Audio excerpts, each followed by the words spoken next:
Goedemorgen iedereen. Bonjour à toutes et tous. Nous allons commencer cette conférence de presse par l'intervention du Dr Yvan Latem, qui va nous faire un point sur les chiffres du jour.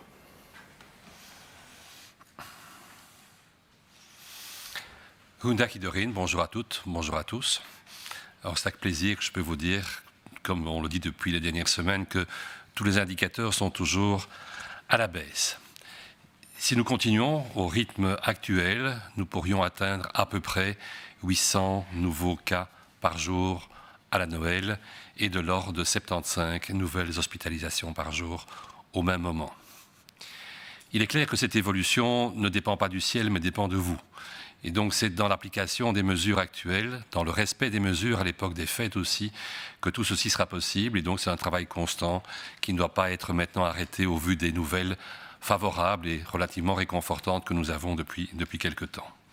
La zone de sécurité n'est pas encore là et pour l'atteindre, le travail restera un travail commun. De nombreuses études, aussi bien belges qu'étrangères, en Europe entre autres, montrent que dans quasi tous les pays, les points de contact et de transmission de l'infection restent des contacts proches, restent des contacts familiaux, entre autres, ou amicaux.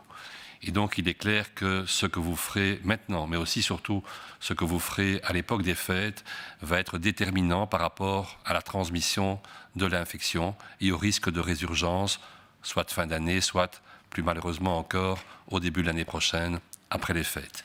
Il faut donc continuer à faire attention et appliquer les mesures de sécurité.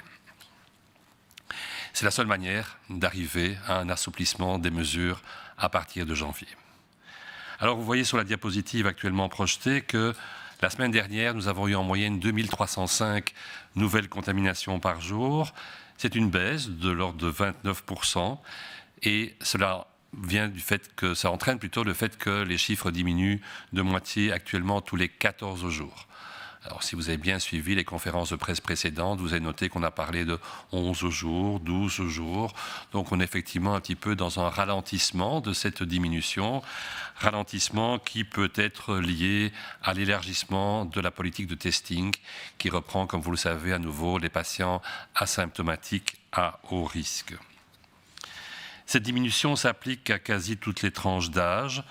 C'est vrai que chez les enfants de moins de 10 ans, on a actuellement une augmentation de 4 à 5%. Ceci étant, il faut relativiser ces chiffres. Ces chiffres en nombre absolu sont faibles, puisque depuis le lundi 23 novembre, la reprise, on a 385 infections dans ce groupe d'âge, sur un total de plus de 15 000 infections, en l'occurrence 15 606 infections. Ça représente donc seulement 2,5% du total des cas. Depuis la mi-novembre, on avait une certaine stabilité, on l'a dit, on a plus de diminution, une certaine stabilité du nombre de cas, de nouveaux cas chez les enfants. Et donc maintenant, on observe cette petite augmentation. On avait déjà un premier signe par le pourcentage de tests positifs qui lui aussi avait tendance dans ce groupe d'âge, lorsqu'on fait des tests, à augmenter. Ceci doit donc être suivi, mais ceci ne doit pas causer d'inquiétude. On n'est pas là devant un foyer important qui pourrait être à risque pour la transmission dans le reste de la population. Si on voit la carte du pays et si on considère l'ensemble du territoire, on se rend compte qu'on a des baisses globales, bien sûr, du nombre de cas qui varient selon les endroits entre 10% dans le Brabant flamand et le Limbourg, jusqu'à 42% dans le Hainaut ou 40% dans la province de Liège, par exemple. Actuellement, en nombre de cas absolus, les choses ont un peu changé puisqu'on a pendant longtemps mis le Hainaut en premier et puis suivi de la province de Liège. Ce sont maintenant les provinces flamandes qui prennent la tête, si on peut dire, de ce classement puisqu'on a actuellement en Flandre orientale 332 nouvelles infections par jour, suivies par la province d'Anvers et après apparaît le Hainaut. on a vu que la tendance à la diminution est particulièrement marquée ces derniers temps, 35, 40, 45% dans les provinces wallonnes. Et ce fait que le point central actuellement de l'épidémie s'est déplacé globalement vers la Flandre. Mais il faut bien insister qu'on se trouve devant un nombre qui n'a plus rien à voir avec le nombre d'infections par province qu'on vous donnait encore il y a quelques semaines. Si on s'attache aux hospitalisations, on a là aussi une diminution, on l'a dit en préambule, et ce dans toutes les provinces. En moyenne, nous avons eu 204 nouveaux patients admis à l'hôpital par jour sur la moyenne des 7 derniers jours. C'est une baisse de l'ordre de 28%. Et ça signifie qu'il y a une diminution de moitié des hospitalisations actuellement tous les 15 jours. Si on compare les différentes parties du royaume, on se rend compte qu'en Flandre, ces hospitalisations ont baissé de 22%, c'est-à-dire un peu moins que la moyenne nationale, alors que pour la région de Bruxelles-Capitale, elles ont diminué de 29% et que pour la Wallonie, elles ont diminué de 35%. Ceci nous amène actuellement à un total de 3 707 patients hospitalisés pour Covid, dont 854 en unité de soins intensifs. Ce nombre a donc diminué de moitié au total depuis le pic que nous avons connu le 3 novembre, c'est-à-dire depuis un mois à peu près. Au niveau des décès, nous déplorons en moyenne 123 décès par jour. Là aussi, c'est une baisse continue et en l'occurrence une baisse de 26% sur base hebdomadaire. Après ces résultats épidémiologiques, le thème du jour qu'on voulait développer avec vous est une nouvelle technique du suivi de l'infection Covid dans la population. Et cette manière, qui a été initiée déjà il y a quelques mois, a mis le temps de se mettre en place, d'être coordonnée adéquatement.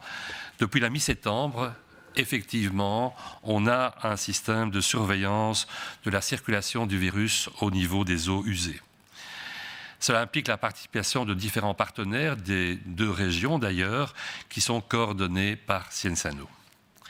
Quel est le but ? Eh bien, le but, c'est d'avoir une idée sur la circulation du virus en général par l'intermédiaire de l'analyse régulière des eaux usées, autrement dit des eaux, des égouts, des eaux qui arrivent aux stations d'épuration, sans impliquer un testing de la population elle-même.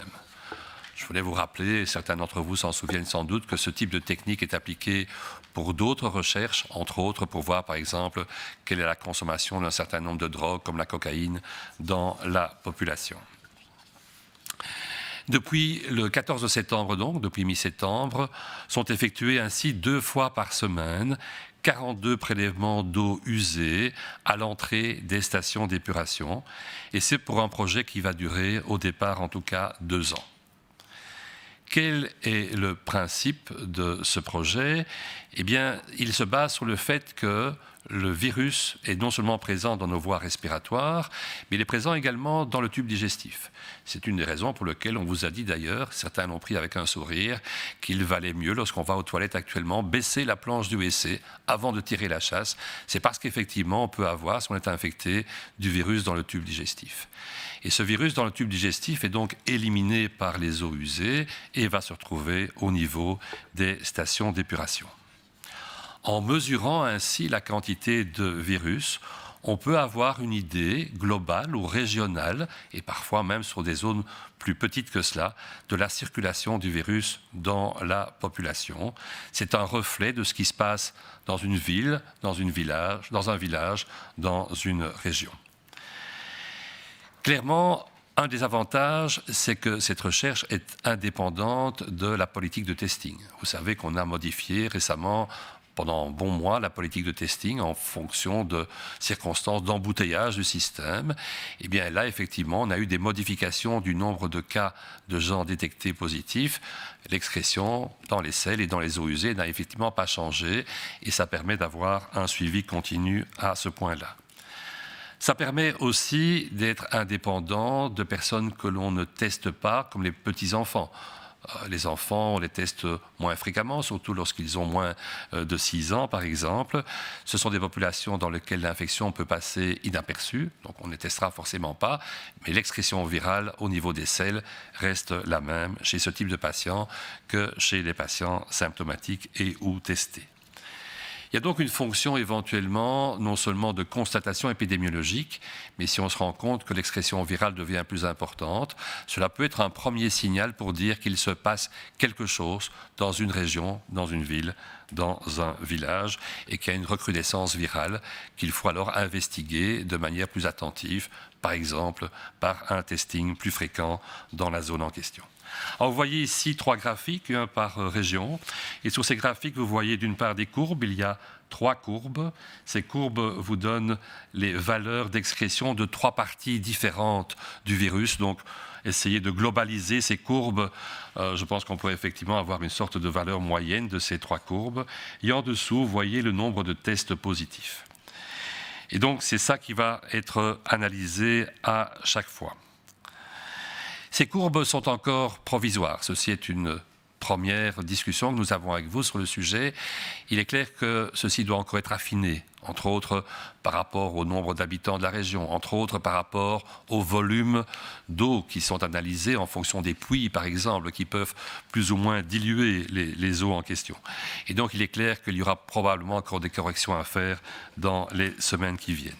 Cependant, on peut déjà se rendre compte en les regardant qu'il y a effectivement une corrélation, une correspondance entre ces courbes d'une part et les barres vertes qui vous donnent le nombre de tests positifs effectués sur la population. Si on regarde pour la Flandre, par exemple, on se rend compte que la quantité de virus excrété au niveau des égouts augmente à partir de début septembre et qu'elle a un pic en début novembre pour diminuer par la suite. Ce pic dans la population tombe un peu plus tôt, vers le 26 octobre, mais peut être lié aussi au fait que le nombre de tests était limité à ce moment-là et qu'il y a donc un biais dans les barres vertes que vous voyez. Ceci est donc un argument complémentaire pour dire que ces tests sur les eaux usées permettent d'arrondir un certain nombre de modifications qui sont apportées au testing classique. Au niveau de la région de Bruxelles-Capitale, le pic se produit plus tôt qu'en Flandre, tant dans les eaux usées que parmi la population. Et globalement, si on regarde les résultats pour la Wallonie, on a aussi un bon parallélisme entre les courbes dans les eaux usées et le nombre de cas positifs. Il est clair que, comme je vous l'ai dit, il y a des choses qui doivent être encore affinées, qui doivent être encore précisées, et nous aurons encore l'occasion dans le futur de vous présenter d'autres évaluations.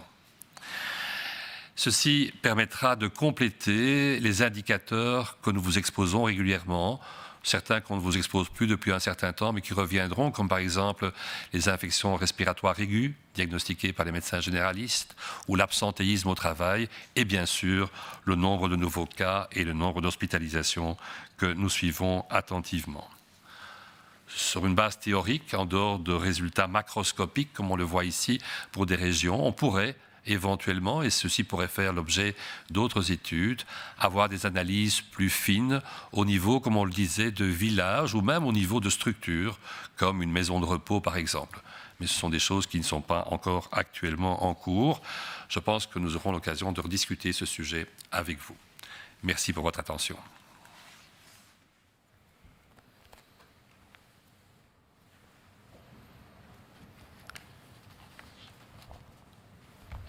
Goedemorgen iedereen, bonjour tout le monde. We mogen deze persconferentie beginnen opnieuw met goed nieuws, want alle indicatoren blijven nog steeds dalen. Als de trends op dezelfde manier blijven evolueren, dan zouden we mogelijk rond Kerstmis aan 800 nieuwe gevallen per dag kunnen zitten en 75 nieuwe ziekenhuisopnames per dag. Deze evolutie is echter helemaal geen vaststaand feit en zal in belangrijke mate gedreven worden door onze gezamenlijke inspanningen, die we ook nu nog moeten blijven volhouden. En enkel als we blijven volhouden, zullen we ook effectief in dat veiliger vaarwater terecht kunnen komen. Ik wil er u ook nog aan herinneren dat vele binnenlandse, en buitenlandse studies keer op keer erop wijzen dat het virus zich vooral verspreidt via dichte contacten tussen familie en vrienden. Wat we dus doen met kerst en nieuw zal bepalend zijn om die veilige zone te bereiken en vooral ook om daar te kunnen blijven in de weken die daarop volgen. Plan het dus klein, fijn en veilig. Dat zal de beste garantie zijn om perspectief te bieden op nieuwe versoepelingen in januari. De afgelopen week werden er gemiddeld 2305 nieuwe besmettingen per dag vastgesteld. Dat komt overeen met een daling van 29% op weekbasis, of anders gezegd een halvering van de cijfers om de 14 dagen. Opnieuw lijkt de daling daarmee iets trager te gaan, wat ook een gevolg kan zijn van de uitbreiding van de teststrategie sinds vorige week. We zien dat de daling van de besmettingen zich voordoet bij alle leeftijdsgroepen, met uitzondering van de kinderen onder de 10 jaar. Daar stijgt het weekgemiddelde licht met 5%. Het blijft echter nog steeds om hele lage aantallen gaan bij die kinderen. Sinds maandag 23 november werden er 385 besmettingen bij jonge kinderen vastgesteld, op een totaal van 15.606 besmettingen. Het gaat dus maar om 2,5% van het totaal aantal vastgestelde besmettingen. We kunnen ook stellen dat sinds half november het aantal besmettingen bij kinderen vrij constant is gebleven en laag is gebleven. En nu zien we dus een hele lichte toename. Dat wordt ook nog bevestigd door het feit dat het percentage positieve testen ook lichtjes is toegenomen bij kinderen. Dit ligt in de lijn der verwachting en hoeft niet tot ongerustheid te leiden.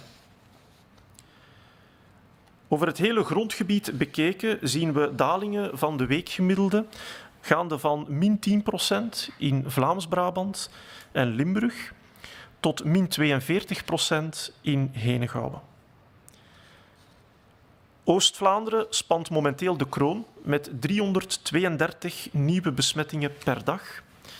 Hierna volgen Antwerpen en Henegouwen. Door de relatief snellere daling in Wallonië en Brussel lijkt het zwaartepunt van de epidemie zich dus stilaan te verplaatsen naar Vlaanderen. De nieuwe ziekenhuisopnames gaan ook verder in dalende lijn, en dit in alle provincies. Gemiddeld werden er de afgelopen week 204 nieuwe COVID-patiënten opgenomen in de ziekenhuizen. Dat is een daling van 28% op weekbasis, of een halvering om de 15 dagen. In Vlaanderen daalden de ziekenhuisopnames minder snel, met 22% op weekbasis. Dat is lager dan het nationale gemiddelde. In Brussel en Wallonië daalden de ziekenhuisopnames met respectievelijk 29 en 35%. In België liggen er momenteel 3707 COVID-patiënten in het ziekenhuis, waarvan 854 op intensieve zorgen. Het aantal COVID-patiënten in onze ziekenhuizen is daarmee gehalveerd sinds de piek van 3 november. Ook de overlijdens blijven dalen. Gemiddeld vielen er de afgelopen week elke dag 123 overlijdens te betreuren. En dat is een daling van 26% op weekbasis. Vervolgens zouden we u nog een thema willen presenteren in verband met de bewaking van het coronavirus in het afvalwater. Het is zo dat er sinds half september een nieuw systeem werd gelanceerd om de circulatie van het coronavirus te monitoren aan de hand van afvalwateranalyses.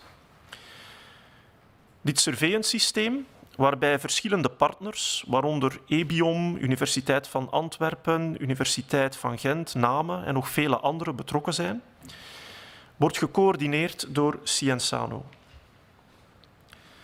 Het doel is om via deze afvalwateranalyses een zicht te krijgen op de algemene virusverspreiding onder de bevolking, zonder dat daar mensen moeten worden voor getest. Sinds 14 september worden daarom 2 keer per week stalen afvalwater genomen van 42 zuiveringsinstallaties. Het project zal in totaal 2 jaar duren. Dankzij de stalen van die 42 zuiveringsinstallaties kunnen we een beeld krijgen van de viruscirculatie bij ongeveer 40% van de Belgische bevolking. En het gaat om de meest dichtbevolkte gebieden in België. Waarom dat afvalwater analyseren? Wel, zoals u weet wordt het virus ook uitgescheiden in de ontlasting en kan op die manier in de riool terechtkomen. Door de hoeveelheid virus in het afvalwater, het rioolwater, te meten, kunnen we het niveau van de viruscirculatie in de bevolking in kaart brengen. De hoeveelheid virus in het rioolwater weerspiegelt dus de hoeveelheid virus die circuleert in een dorp, in een stad of in een volledige regio. Het bijzondere aan dit soort van surveillance is dat deze resultaten niet afhankelijk zijn van de veranderingen in de teststrategie bij mensen. In het verleden is er bijvoorbeeld voor gekozen geweest om enkel nog mensen met symptomen te testen. Ondertussen is dat weer veranderd. Op een gegeven moment werd er ook besloten om hele jonge kinderen niet meer systematisch te gaan testen bij milde symptomen. En dit kan een effect hebben op het aantal besmettingen die gerapporteerd worden. De monitoring van afvalwater wordt niet beïnvloed door deze variaties. Het kan ook de viruscirculatie opsporen die anders ongemerkt passeert in de bevolking. Bijvoorbeeld bij mensen die niet getest worden omdat ze geen of weinig symptomen vertonen. Het systeem kan ook dienen als een soort van vroeg waarschuwingssysteem voor een mogelijke heropflakkering van het virus. Op deze grafiek kan u de curves zien van de evolutie van het virus in het afvalwater voor de 3 Belgische regio's. Bovenaan staan de curves voor het afvalwater en onderaan staan de curves van het aantal besmettingen dat bij mensen werd vastgesteld en gerapporteerd. Bovenaan staan er telkens 3 curves. Dat komt omdat telkens 3 verschillende fragmenten van het virus werden gemeten. Het is wel belangrijk om u te vermelden dat dit voorlopige resultaten zijn. En we moeten deze curves met voorzichtigheid interpreteren, omdat er nog een aantal correcties moeten worden toegepast in de toekomst. Zo moet er onder andere nog gecorrigeerd worden voor het waterdebiet en voor de hoeveelheid regen die er die dag gevallen is. Dat kan een effect hebben op de mate waarin het virus verdund wordt. Desondanks zien we dat de trends in het rioolwater goed overeenkomen met het aantal bevestigde besmettingen in de bevolking. Kijken we bijvoorbeeld naar Vlaanderen, dan zien we dat de hoeveelheid virus in het rioolwater duidelijk toeneemt vanaf begin september of vanaf half september, met een piek op begin november, om dan weer af te nemen. De piek bij mensen viel iets eerder, rond 26 oktober, maar dat kan ook beïnvloed zijn doordat het aantal testen in die periode ook werd beperkt. Dit toont aan dat afvalwateranalyses complementair kunnen zijn aan de PCR-tests bij mensen. Als we naar Brussel kijken, dan zien we dat de piek van het virus in het rioolwater iets eerder komt dan in Vlaanderen. En dit komt ook overeen met de piek in het aantal besmettingen bij mensen. Verder is het wel zo dat wanneer we de verschillende regio's vergelijken, die curves nog wat verschillen vertonen. Daar hebben we nog niet meteen een verklaring voor, maar ik denk dat het belangrijk is dat er eerst nog een aantal correcties worden op toegepast. Dit systeem zal andere indicatoren, zoals het aantal besmettingen bij mensen, de griepconsultaties bij de huisarts, de ziekenhuisopnames en het werkverzuim verder aanvullen. Dit kan bijkomende informatie geven om de crisis te beheersen en de autoriteiten te helpen bij hun keuzes.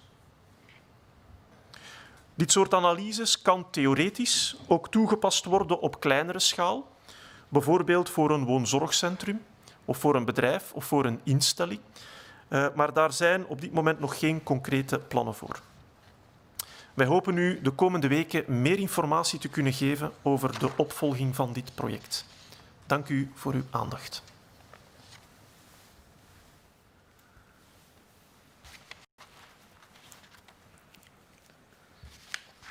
La réouverture des magasins a eu lieu hier sans problème notable, et ce grâce aux efforts conjoints des commerçants, des autorités locales qui veillent à la gestion des flux dans l'espace public, et grâce bien sûr aux clients sans qui ce ne serait possible. Le véritable test aura lieu bien sûr samedi. Rappelons-le, évitons les moments où le nombre de clients est trop élevé. Si nous en avons l'opportunité, privilégions de faire nos courses en heure creuse, en semaine. Si une fois sur place, on constate une trop grande présence de personnes, voyons s'il n'est pas possible de revenir à un moment plus calme. Depuis ce 1er décembre, à côté des magasins, les entreprises offrant des services sont également autorisées à redémarrer leurs activités. On pense aux car wash, on pense aux agences immobilières. Bien sûr, avec des règles permettant de limiter le risque. La première de ces règles étant que la distance de 1,5 m doit toujours pouvoir être respectée entre le prestataire et le ou les clients. Les services pour lesquels cette distance ne peut être garantie ne peuvent malheureusement toujours pas être proposés. C'est notamment le cas des soins de beauté, de tatouage, de coiffure ou par exemple un service de tailleur ou des cours de conduite automobile. Il existe une exception à cette règle de distance pour les services tels que ceux proposés pour des raisons médicales ou paramédicales. À côté de cette condition de distance, il est aussi question du lieu où le service est presté. Dans les locaux du prestataire de service, ce sont les mêmes règles que pour les commerces, et donc par exemple une agence immobilière peut accueillir des clients. Pour les services prestés à domicile, cela reste par contre limité pour le moment à l'essentiel, et donc possible uniquement pour par exemple les soins médicaux ou paramédicaux, les réparations ou les travaux. Il n'est par contre encore possible de faire de la vente à domicile ou des activités de porte-à-porte. La livraison à domicile, elle reste bien sûr autorisée. Pour ce qui est des visites immobilières, elle ne peut se faire que si le bien est vide de ses occupants et l'agent immobilier restera également à la porte du domicile et ne rentrera pas dans le domicile avec les personnes qui font la visite. Enfin, reste à parler des services proposés dans l'espace public. Ça arrive également, on pense à un coach sportif ou à un photographe. Ces services peuvent être effectués si les conditions relatives au rassemblement et à la distance de sécurité sont respectées. Donc en appliquant ces règles, et si on prend un photographe, eh bien, il ne pourra photographier maximum que 3 personnes, enfants de moins de 12 ans non compris. Et si ce sont des personnes de ménages différents, ces personnes devront respecter une distance de 1,5 m entre eux. Ces mesures peuvent nous contrarier. Elles sont aussi très difficiles pour les prestataires de services ne pouvant pas encore exercer toutes leurs activités. On aspire tous à une levée de ces mesures, mais elles sont pour le moment vraiment nécessaires pour prendre soin de notre santé publique, prendre soin de la santé des plus fragiles. C'est étape par étape, ensemble, par nos actions, qu'on va avancer vers cette maîtrise du virus et qu'on pourra assouplir ces règles. Merci à vous pour votre implication.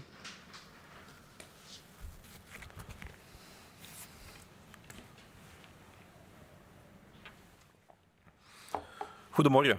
De heropening van de winkels gisteren is zonder noemenswaardige problemen verlopen. Dit toont aan dat door de gemeenschappelijke inspanningen van de handelaars, lokale overheden, maar ook de klanten, het winkelen veilig en vlot kan verlopen. Al blijft het natuurlijk vooral uitkijken naar hoe het winkelen dit weekend zal verlopen. We blijven dan ook de oproep om druktes te vermijden herhalen en rekenen op ieders verantwoordelijkheidszin. Doe het niet enkel voor uw gezondheid en de gezondheid van uw familieleden, maar ook uit respect voor de handelaars. Naast de winkels mogen ook ondernemingen die diensten aanbieden vanaf 1 december hun activiteiten weer opstarten, uiteraard onder strikte voorwaarden. Een van deze voorwaarden is het respecteren ten alle tijde van de veiligheidsafstand, de ondertussen gekende 1,5 meter. Dienstverleningen waarbij deze afstand niet kan gerespecteerd worden, blijven op dit moment nog verboden.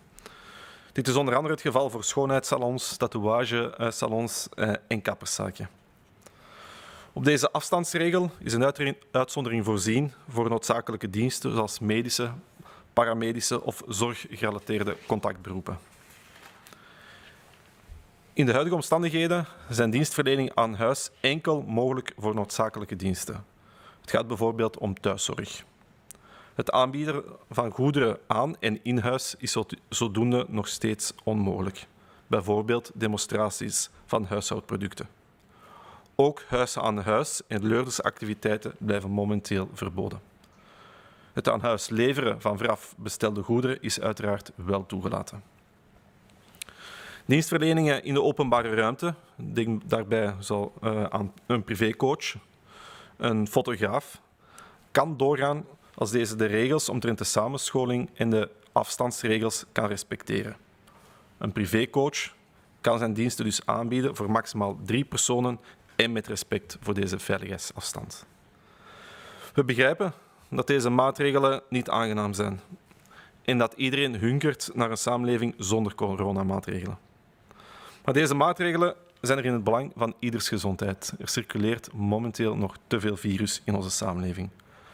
Maar stap voor stap gaan we veilig vooruit en krijgen we het virus onder controle. Dank u wel. Dan kunnen we overgaan tot de vragen die we ontvangen van de journalisten. De teststrategie is sinds 23 november aangepast. We blijven momenteel rond de 30.000 à 40.000 tests schommelen, terwijl er eerder gezegd was dat we in december richting 90.000 testen gingen. Moeten we nu niet meer gaan testen? Het klopt, het aantal testen is licht gestegen ondertussen, maar niet spectaculair. We zitten aan zo'n 30.000 testen per dag. Dat is veel minder dan die 90 of 100.000 testen waar we ons op voorbereiden. Het is belangrijk om te vermelden dat het aantal testen dat uitgevoerd wordt ook heel afhankelijk is van de besmettingsgraad in de bevolking. Wanneer er minder gevallen zijn, minder mensen met symptomen, dan wordt er ook minder getest natuurlijk. Als je de periode van eind oktober met nu vergelijkt, wel in eind oktober hadden we op een gegeven moment meer dan 20.000 besmettingen op 1 dag. 20.000 vastgestelde besmettingen, dat wil zeggen dat je gemiddeld een 3-tal hoogrisicocontacten hebt per besmet geval. Dus dat zijn nog eens 3 maal 20.000 of 60.000 bijkomende testen. Dan zit je al gauw voor het testen van je primair indexgeval en de hoogrisicocontacten aan 80.000 testen per dag. En dat is ook waar we in die periode aan zaten. En dat was heel hoog. Ondertussen is het aantal besmettingen fel gedaald, dankzij de maatregelen. We zitten nu aan 2300 besmettingen per dag. Als je dan zou stellen dat voor elk geval 3 hoogrisicocontacten moeten getest worden, kom je aan een 9.000 à 10.000 testen per dag. Voor indexgevallen en voor hoogrisicocontacten. We testen meer. Dat komt omdat er veel gescreend wordt, onder andere in ziekenhuizen, bij patiënten die opgenomen worden, ook zonder symptomen van COVID. Er wordt ook gescreend bijvoorbeeld in de woonzorgcentra, bij personeel, soms bij bewoners. Dus het aantal testen ligt weliswaar nog een stuk hoger. Het is wel belangrijk om te vermelden dat we op dit moment heel weinig circulatie zien van andere respiratoire virussen, gelukkig.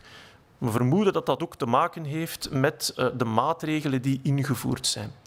Normaal verwachten we in de periode januari-maart de griepepidemie.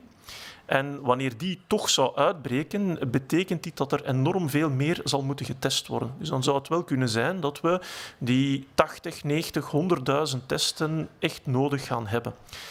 Dit zal echter blijven fluctueren in de toekomst in functie van de status van de epidemie.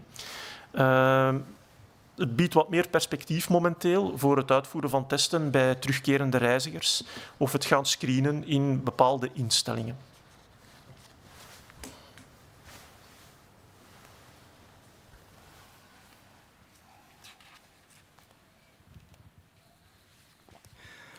La stratégie de testing a été adaptée depuis le 23 novembre.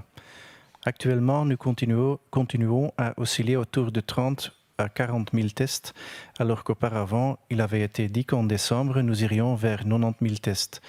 Ne devrions-nous pas tester plus? Alors, il faut faire une différence entre la capacité de testing et la nécessité de testing. Effectivement, actuellement, il y a un peu moins de tests qui sont effectués. Le nombre de tests qui sont effectués va dépendre de la circulation du virus dans la population. Et cette circulation, on a eu encore l'occasion de vous le dire aujourd'hui, est heureusement à la diminution. Prenons un exemple. Fin octobre, nous avions de l'ordre de 20 000 nouveaux cas par jour. Si on table sur le fait que chaque cas a 3 contacts à haut risque proche, 20 000 plus 3 fois 20 000, c'est-à-dire 60 000, ça nous fait 80 000 tests effectivement qui étaient à ce moment-là effectués. Actuellement, on se trouve devant, on l'a dit aussi, à peu près 2 500 nouveaux cas par jour. Si on prend ces cas-là, plus, prenons la moyenne de 3 contacts proches, cela nous fait à peu près 10 000 tests nécessaires pour dépister ces personnes et leurs contacts. On va donc tester en fonction de l'importance de l'épidémie. Et l'importance, heureusement, de l'épidémie, elle a diminué actuellement par rapport à ce qui était encore le cas il y a un mois et quelques. On teste plus que 10 000 cas par jour, on l'a dit, à peu près 30 000 en moyenne actuellement, parce que des tests sont effectués en screening, entre autres dans des maisons de repos ou dans d'autres structures, dans les hôpitaux par exemple. Il va donc y avoir des fluctuations inévitables au cours du temps de la quantité de tests réellement effectués, même si la capacité de testing qui est prête est plus importante. Pourquoi c'est plus important d'avoir une capacité ainsi significative, jusqu'à 90 000, 100 000, 110 000? C'est que nous allons entrer dans la période des virus respiratoires. On y est déjà d'ailleurs depuis un certain temps et on a remarquablement moins de virus respiratoires que les autres années, probablement parce que nous prenons nos précautions, nous sommes à distance, les choses sont fermées, on porte un masque, on se lave les mains. Vous savez tous qu'on va entrer à partir de fin décembre, courant janvier, durant la période traditionnelle de la grippe. On ne sait pas si la grippe cette année-ci va être réellement présente, importante, ou si elle sera moins importante à cause des mêmes mesures de précaution que nous prenons pour le Covid. Mais si la grippe était présente, on aura des diagnostics différentiels à faire entre le Covid et la grippe. Et on aura besoin à ce moment-là d'une capacité de testing importante. Et on sera, je pense, heureux d'avoir la possibilité de dépasser, si nécessaire, les 100 000 dépistages par jour. Il faut donc s'attendre encore à avoir dans les semaines et les mois qui viennent des fluctuations dans le nombre de tests effectués. L'important, c'est que les armes nécessaires, s'il faut des tests, sont présentes. Actuellement, nous n'avons pas besoin de les employer toutes. Oké, dit was de enige vraag die we vandaag hadden ontvangen. Dan wil ik jullie te bedanken voor jullie aandacht. En dan zien we elkaar terug vrijdag voor de volgende persconferentie, zoals gewoonlijk om 11 uur. Donc, le prochain conférence de presse aura lieu le vendredi à 11 heures. Merci.